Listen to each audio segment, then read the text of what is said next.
আল্লামা Jalaluddin Rumi রহমাতুল্লাহি আলাইহি তিনি বলছিলেন, খোদ বা খোদ মাওলানা রুমি না শোধ তা গোলামে শামসুত তিবরিজি না শোধ। আমি রুমি ততক্ষণ পর্যন্ত রুমি হতে পারি নাই যতক্ষণ পর্যন্ত শামসুত তিবরিজির সংস্পর্শে সাগরেদ হতে পারিনি। তাহলে বোঝা গেল সোহবাত এমন জিনিস। হানজালা রাদিয়াল্লাহু তাআলা আনহু রওনা করছেন আল্লাহ রসুলের সঙ্গে দেখা করার জন্য খুব তাড়াহুড়া করে। পথের ভিতরে ওমর ফারুক রাদিয়াল্লাহু তাআলা আনহু তার সঙ্গে দেখা। ওমর রাদিয়াল্লাহু তাআলা আনহু জিজ্ঞাসা করে, ভাই হানজালা কোথায় রওনা করছো? আল্লাহ রসুল সাল্লাল্লাহু আলাইহি ওয়াসাল্লামের সঙ্গে দেখা করার জন্য। কেন? বলে, আমি হানজালা তো মুনাফেক হয়ে গেছি। কি হয়ে গেছে? তুমি মুনাফেক হইলা কিভাবে? বলে, আমি যখন আল্লাহর হাবিবের সামনে থাকি, তার সংস্পর্শে থাকি, তখন আমার দিলের যে অবস্থা থাকে, কিন্তু আল্লাহর হাবিবের সামনে থেকে চলে আসার পরে বাজার ঘাটে বাড়ি ঘরে তখন দিলের এই হালাত আমার থাকে না। তাহলে আল্লাহ রসুলের সামনে এক অবস্থা, বাহিরে আর এক অবস্থা। এটা মুনাফিকি চরিত্র। আমি মুনাফেক হয়ে গেছি। ওমর ফারুক রাদিয়াল্লাহু তাআলা বলেন, ভাই হানজালা, এতে যদি তুমি মুনাফেক হও তাহলে আমিও তো মুনাফেক হয়ে গেছি। আমার তো অবস্থা হুবহু এরকম। এক পর্যায়ে দুইজনে যখন গেলে আল্লাহ রসুল সাল্লাল্লাহু আলাইহি ওয়াসাল্লাম জিজ্ঞাসা করেন, ওমর, হানজালা কেন আসছো? আল্লাহ রসুল, আমাদের দিলের অবস্থা এই, আপনার সামনে থাকলে এই অবস্থা, বাহিরে গেলে এই অবস্থা। আপনার সামনে থাকলে মনে হয় যেন বেহেশত জাহান্নাম আমাদের সামনে, আর যখন বাহিরে যাই তখন আর এই হালাত দিলের থাকে না। তখন আল্লাহ রসুল সাল্লাল্লাহু আলাইহি ওয়াসাল্লাম বলেন যে, আমার সামনে থাকা অবস্থা তোমাদের যে দিলের অবস্থা হয়, এরকম যদি সব সময় থাকতো তাহলে ফেরেশতারা পায়ের নিচে রাস্তায় রাস্তায় তোমাদের পাখা বসে।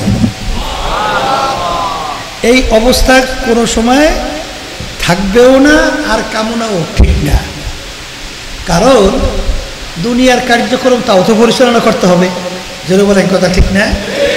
তাহলে সোহবাতের এমন গুণ, একটা কথা প্রবাদ বাক্য, সৎ সঙ্গে সর্ববাস, অসৎ সঙ্গে সর্বনাশ।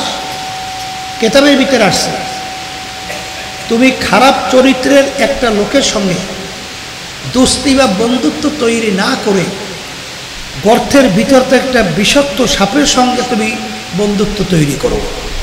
কারণ বিষাক্ত সাপ যদি তোমাকে ধ্বংসন করে, তাহলে তোমার যদি ঈমান থাকে আর তুমি দুনিয়া থেকে যদি বিদায় হয়ে যাও, তাহলে শহীদি দরজা পাইয়া বিনা হিসাবে বেহেশতে যাওয়া। আর খারাপ চরিত্রের লোক যদি তোমাকে ধ্বংসন করে, এক পর্যায়ে তোমার ঈমান হারা করে ফেলবে, আর তোমাকে ঈমান হারা করলে চিরতরে তোমার জন্য জাহান্নাম হয়ে যাবে। দেখেন না বর্তমানে আমাদের বাংলাদেশে যারা নাকি নাস্তিক্য মোনা, যারা নাকি ইসলাম মুসলমান বিদ্বেষী চক্র, যারা নাকি খুন গুমের সাথে জড়িত, যারা মিথ্যার সাথে জড়িত, এদের সাথে সংস্পর্শে যাওয়ার কারণে তাদের ঈমান ধ্বংস হওয়ার পথে চলে গেছে। এদের বলে কথা ঠিক কিনা? আর যারা হক্কানি আলেমদের সঙ্গে, হক্কানি ইমামদের সঙ্গে, হক্কানি আল্লাহওয়ালা জাকিরিনদের সঙ্গে সম্পর্ক রাখে, তাদের আল্লাহর ফজল করমে দিনার দিন তাদের আমলের ভিতরে পরিবর্তন আসতে থাকে। কথা ঠিক না? এই জন্য আমার ভাইদেরকে বলবো যে এই মাহফিলে আমরা আসছি, এই মজলিসটাকে আল্লাহ রসুল সাল্লাল্লাহু আলাইহি ওয়াসাল্লাম বলছেন বেহেশতের একটা বাগান। কিসের বাগান? বলেন বলে। আল্লাহ রাব্বুল আলামিন কিয়ামতের ময়দানে আল্লাহর বান্দা বান্দাকে মাফ করার জন্য ওসিলা তালাশ করবে। কি তালাশ করবে? বলেন না, বলেন না। ওসিলা তালাশ করবে। হাদিসের ভিতরে আসছে আল্লাহর বান্দাকে আল্লাহ মাফ করবে এরকম কোনো আমল মানে কাজ বান্দার নাই। আল্লাহ রাব্বুল আলামিন বলে, ফেরেশতারা দেখো তো আমার বান্দা কখনোই হক্কানি আলেমদের সঙ্গে এক দস্তারখানে মজলিসে বসছে কিনা, তালাশ করে পাওয়া গেছে রব্বুল আলামিন আপনার এই বান্দা জীবনে একবার হক্কানি আলেমদের সঙ্গে এক দস্তারখানে মজলিসে ছিল, যাই ওসিলা ওকে আমি মাফ করে দিলাম। এই জন্য হাদিসের ভিতরে আসছে, তুমি আলেম হও, যদি না হইতে পারো তাহলে তলেবে ইলম হও, যদি তাও না হতে পারো তাহলে আলেমদেরকে মোহাব্বত করো। কি করো? অর্থাৎ তাদের সাথে সম্পর্ক রাখো। কথা ঠিক না ঠিক? এই জন্য আমার ভাইদেরকে বলবো যে আল্লাহ রাব্বুল আলামিন আজকে এখানে যারা আসছেন নিয়ত যাদের সহি, এই ওসিলে আল্লাহ রাব্বুল আলামিন মাফ করে দিতে পারে। পারে কি পারে না? পারে। আল্লাহ রাসূল সাল্লাল্লাহু আলাইহি ওয়াসাল্লামের দরবারে এক সাহাবী যাওয়ার পরে বলতেছেন, আল্লাহ রাসূল আমাকে এমন কিছু আমলের কথা বলেন যেই আমল করার মাধ্যমে আমি জাহান্নাম থেকে মুক্তি পাব, জান্নাতে যাইতে পারব। আল্লাহ রাসূল সাল্লাল্লাহু আলাইহি ওয়াসাল্লাম তাকে নামাজ রোজা সহ বিভিন্ন আমলের কথা বললেন। সাহাবী বলতেছেন, আল্লাহ রাসূল আপনি সাক্ষী থাকেন, আপনি যেভাবে বলছেন হু বা হু ওইভাবেই আমি আমল করব, বাড়াবো না কমাবো। সাহাবী রওনা করে যাইতেছেন। আল্লাহ রাসূল সাল্লাল্লাহু আলাইহি ওয়াসাল্লাম উপস্থিত সাহাবায়ে কেরামদেরকে বলতেছেন, তাকে ইঙ্গিত করে তোমরা যদি কেউ বেহেশতি লোক দেখতে চাও, তার দিকে ইঙ্গিত করে বললেন তাকে দেখে নাও। আমার আব্বাজান রহমাতুল্লাহি আলাইহি তার একটা কথা শুনছিলাম, তার একটা আমলের ব্যাপারে এক আলেম বলছিলেন যে হুজুর এই আমলটা তো সুন্নাত তরিকা না। তা আব্বাজান রহমাতুল্লাহি আলাইহি বলছিলেন যে এইটা সুন্নাত তরিকা অনুযায়ী আমল কিনা এটা আমার এখন স্মরণ নাই, তবে আসাতিজায়ে কেরাম যখন কুরআনুল কারীম হাদিস পড়াইতেন, কিতাব পড়াইতেন, ওই শোনার সঙ্গে সঙ্গে ৩.৫ হাত বডির মধ্যে অর্থাৎ বাস্তবায়ন শুরু করতাম, মানে আমল শুরু করতাম। তো এইটা সুন্নাত কিনা ওইটা এখন আমার স্মরণ নেই। পরবর্তীতে দেখা গেছে তাহকিক করার পরে ওই আব্বাজান রহমাতুল্লাহি আলাইহি তার আমলটা সুন্নাত হিসেবে প্রমাণিত হয়েছে। তাইলে কি বুঝলেন? যে কথা শুনবেন কি নিয়াতে? আমলের নিয়াতে। আর শুনলেই আমল করতে পারবেন এইটা বুঝছেন না, শোনার পরে আল্লাহর উপরে সুপুর্দ করতে হবে। কারণ কবি এক কথায় বুঝাতে যেয়ে বলছিলেন, তাআত তৌফিক তাআত হামজাতু, তাআত তৌফিক তাআত হামজাতু, ইয়া মানাত ওয়া ইজাবাত হামজাতু। ছোট মায়ের দুধ পানকারী বাচ্চা জোর করে মাকে টাইনে দুধ খাবে, এই শক্তি বাচ্চার আছে? কোনোদিন পারে? কিন্তু বাচ্চার কিন্তু একটা অস্ত্র হাতিয়ার আছে। যখন বাচ্চার পেটে ক্ষুধা লাগে তখন ওয়া ওয়া করে কান্না শুরু করে। যখন বাচ্চা কান্না শুরু করে মা কি আর কাজ করতে পারে? সন্তানের কান্না শুনে মা কাজ করতে পারে? হাত থেকে ঠাস করে কাজ করিয়ে দৌড় দিয়া যাইয়া বাচ্চাকে ধরে, দৌড়ে দেখে বাচ্চার সারা শরীরে পায়খানা প্রস্রাবে ভরা। বাচ্চা পায়খানা প্রস্রাব করে ভরে রাখছে।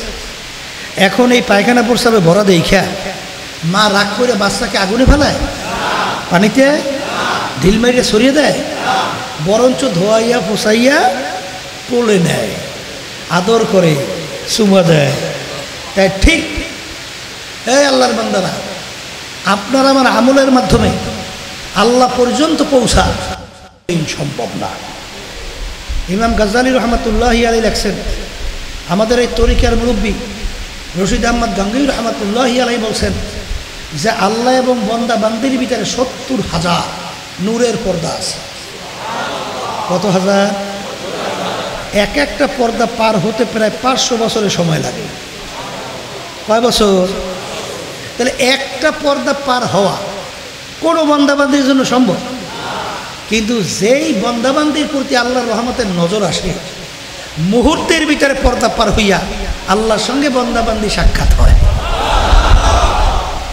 মুসা আলাইহিস সালামের জামানায় ফেরাউন জাদুঘর নামাইছে প্রায় ৭০,০০০। কত? ওদিকে মুসা আলাইহিস সালাম একা এক পাশে দাঁড়াইয়া আছে, এখন জাদুকররা তো রশি পাকাইয়া পাকাইয়া পাট ছাইরা যায়, বড় বাঘ হয়ে যায়, সাপ হয়ে যায়, সিংহ হয়ে যায়, গর্জনের পর গর্জন। মুসা আলাইহিসসালাম এক পাশে ভয়তেও অস্থির, ঠিক না? আল্লাহ রাব্বুল আলামিন বলেন, এ মুসা তোমার হাতে কি? বলে মালিক হাতে তো লাঠি। দেও লাঠি জমিনে ছাইরিয়া। জমিনে ছাড়ার সঙ্গে সঙ্গে লাঠি পাক লইয়া এমন এক বড় সাপ হয়েছে, এক গেরাসে জাদু করে সব জাদু ওই সমস্ত কিছু এক ঢোকে গিয়ে গাইবাস। ওই সময় আল্লাহ রাব্বুল আলামিন জাদুঘরের সামনে থেকে নূরের পর্দা উঠেই আল্লাহ তাদের সঙ্গে সাক্ষাৎ দান করছে। মুহূর্তের ভিতরে ইমানে কামেলে পৌঁছে গেছে। ফেরাউন যত চেষ্টা করছে তাদেরকে ইমান থেকে সরাবার জন্য পারছে? পারে না। এই জন্য আল্লাহু ইউদাইফু লিমান ইয়াশা, আল্লাহ রাব্বুল আলামিন যাকে ইচ্ছা করেন মুহূর্তের মধ্যে আল্লাহ রাব্বুল আলামিন বন্দাবান্দাকে টাইনে তার কুদরতে কোলের ভিতরে জায়গা দেয়। যারা বলে কথা ঠিক কিনা? এই জন্য আমার ভাইদেরকে বলবো যে ওই যেই কথাটা আমি বলতে চাইছিলাম, বর্তমানে অনেক আমার ভাইরা আছে, ওই যে হুজুর আলোচনা করতেছিলেন, অনেকে হজ করতে যায়, কেবলার যে কালা গেলাপ আছে না, গেলাপ ধইরে ধইরে ডাক দেয়, এই ইয়া রব, এবার লাভবাই আল্লাহুম্মা লাভবাই। কিন্তু ওর শরীরের ভিতরে জামা তাও হারাম, ওর শরীরের ভিতরে সমস্ত পোশাক কি হারাম, পেটের ভিতরে কি হারাম। হাদিসের ভিতরে আসছে যেই রক্ত এবং গোশত হারাম মালের দ্বারা তৈরি হবে তার জায়গা জাহান্নাম ছাড়া হবে না, তার জায়গা জাহান্নাম ছাড়া হবে না। তাহলে ইবাদতের ভিতরে মজা পাইতে হলে শর্ত হলো হালাল খাদ্য ভোগ করা লাগবে। কি খাদ্য? হালাল খাদ্য ভোগ করা লাগবে। এক শ্রেণী কিন্তু আমার ভাইরা আছে ভাই, যে অনেকে আবার তাওয়াক্কুল কইরা হাত পাও ছাইরা দিয়া বলে আল্লাহ আমাদেরকে বানাইছে, রেজেকের জিম্মাদার তো সেই, তাহলে আমার এত চেষ্টা করা দরকার কি? রেজেক টাইম মতো আমার কাছে আসবেই। কিন্তু আল্লাহ রাব্বুল আলামিনের একটা সুন্নাত নিয়ম আছে না? কথা কয় না? না নাই? আল্লাহ আপনাকে আমাকে কি হুকুম করছেন? ফাইদা কুদিয়াতিস সালাতু ফান্তাশিরু ফিল আরদ ওয়াবতাগু মিন ফাদলিল্লাহ ওয়াযকুরুল্লাহা কাসীরা। আল্লাহ রাব্বুল আলামিন বলছেন, নামাজের কথা উল্লেখ করার পরে আল্লাহ বলতেছেন, যখন তোমাদের নামাজ শেষ হবে, বিশেষ করে জুমার নামাজের কথা বলছেন, তখন তোমরা জমিনের ভিতরে নামো। এখানে ফা শব্দ আসছে। কি শব্দ? সুম্মা আসে নাই, ফা শব্দ আসে ওই জায়গায় যে দেরি না করে নামে যায়, মানে দেরি নাই করে পরবর্তী কাজ করে, আর সুম্মার মাধ্যমে একটু পরে। তাহলে ফা শব্দ আসছে ফান্তাশিরু ফিল আরদ ওয়াবতাগু মিন ফাদলিল্লাহ ওয়াযকুরুল্লাহা কাসীরা। জমিনের ভিতরে নামো। কেন? হালাল রিজিক কামাই করার উদ্দেশ্যে। কোন উদ্দেশ্যে? বলেন বলেন। হালাল রিজিক কামাই করা এটাও কিন্তু ফরজ। এটা কি? এখন হালাল রিজিক যে কামাই করতে জমিনে নামবেন, এই নামার ভিতরে আল্লাহ বলতেছেন ওয়াযকুরুল্লাহা কাসীরা, আমার স্মরণ বেশি বেশি করো। কারণ আমি যে কাজটা করতেছি এই কাজটাকে আমার মাওলা বেজার না খুশি? যেই কাজে আমার মাওলা বেজার, জান যাইতে পারে, ওই কাজের দিকে আগানো যাবে না। কার স্মরণ? আবার যেরকম আমরা দোকানদারি করি, মাপের ভিতরে খোদা রাখাস্তা করে কমতি না হয়, 2 নম্বর মাল 1 নম্বর করে না বিক্রি করি, এরপর ধোকাবাজি দিয়া বিভিন্ন কায়দায় কৌশল করিয়া ব্যবসায় সম্পদ বাড়াই, এই তখন স্মরণ করা লাগবে কেউ দেখে নাই, একজন তো দেখে। কে দেখে? ওমর রাদিয়াল্লাহু আনহুর কথা শুনতেছিলেন না? তিনি জনগণের অবস্থা দেখার জন্য যখন গেলেন, এই এক ঘরের পাশে শুনতেছে, এই মা বলতে আছে যে গরুর দুধ তো কম হয়ে গেল, এখন গরুর দুধ একটু বাড়াইয়া কীভাবে কি করা যায়। এখন বুদ্ধি করছে যে পানি মিলাইয়ে দেই, তাহলে তো দুধের ভিতরে পানি তো আর দেখা যাবে না, তাহলে দুধ বেরিয়ে যাবে। আর মেয়ে বলতেছে যে হযরত ওমর আমির দেখবে না, জানবে না, বলে সে দেখবে অন্ধকারে কোথার থেকে? বলে ওমন না দেখলে আল্লাহ তো দেখবে। কে দেখবে? আল্লাহ তো দেখবে। ওই শোনেন না যে মুরিদ হওয়ার মূল উদ্দেশ্য কি? এখলাস ভিতরে পয়দা, খুলুসিয়াত ভিতরে পয়দা, হিম্মত বুলন্দ। কয়টা কাজ বলেন? দুইটা। কয়টা? হিম্মত বুলন্দ করা, খুলুসিয়াত ভিতরে পয়দা করা, এই দুইটাই তো মূল উদ্দেশ্য। তাহলে এখানে মূল উদ্দেশ্য পীরের কাছে মুরিদ হয়েছে। মুরিদ হওয়ার পরে এখন একটা বোকা মুরিদ, মানে সরল সোজা আছে না, সমাজে খুব চালাক চতুর না, পটু না, অত বেশি চালাক চতুর।